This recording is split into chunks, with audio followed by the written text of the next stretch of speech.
Hi, good evening everyone. I'm sorry I've got a paper. I wrote this afternoon actually. My name is Nairika Lodi and I moved here from Bombay a year ago.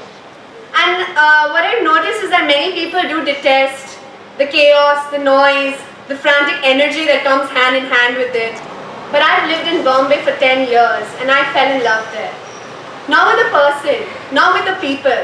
I fell in love with the city. You see, there's something about Bombay as a city. There's a charm hidden within the chaos. A sense of peace knowing that the chaos isn't in your mind alone. It's never silent. It's always screaming, screeching, babbling or whispering to the point that you can no longer hear the voices in your head. You can't hear your fears, your doubts or your insecurities. There's a sense of belonging there because it's a city in which no one knows anyone and everybody is a nobody to the other.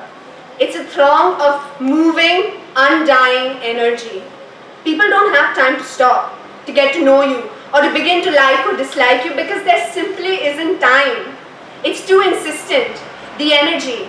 It fills your very soul with a sense of urgency like you need to be somewhere else right now. That if you stay in one place too long, you'll wake the city. It won't like your presence anymore.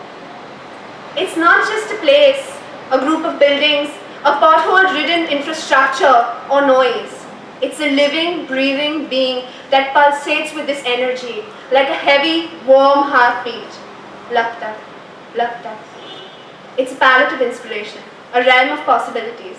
A possibility of starting anew, and that is the beauty I cannot seem to fathom as I stand staring at the red and yellow lights of the cars and hear the occasional rickshaw whiz by in the ungodly hours of the morning. There's something that lures me in an almost hypnotic way. Maybe it's the frivolity that masks the deeper essences of life and learning. Or maybe it's the indifference etched on everyone's faces with not a hint of the deeper emotions like rage, contempt, hate, joy, love, sorrow, or jealousy. It's all a facade. You can't leave whether you're trapped physically or your heart is ensnared in the balmy air and the smell of salty waves. It has to be that, for I'm simply one in the crowd over there, a faceless body pushing my way through the crowd of the unknown. But I feel like I lost myself over there. I was just another faceless body. I didn't have an identity when I moved here. And I was forced to ask myself the most important existential question in a while. Who am I? I guess sometimes I'm just like a tiny little bubble, floating in a vast ocean of dreams and possibilities. There are large waves in which I sometimes ride and see the clear blue skies, always dreaming of what I can be. Or sometimes I take a dip under the water. I see the murkier, darker shades of blue that bring me down. Sometimes I'm tossed among violent waves, weighing close to nothing, and I'm so scared that the pressure will make me burst. But sometimes I am the storm. I'm the gust of wind that blows your hair in your face as you hurry down the sidewalk. I'm the grey skies, the dark clouds, I'm the pouring rain, the crackle of thunder and the flash of lightning that you never want to get caught in, but you love to watch from within safe distance. But sometimes, just sometimes, I'm that lone ray of sunshine that breaks through the cloud cover and makes you want to run out and play.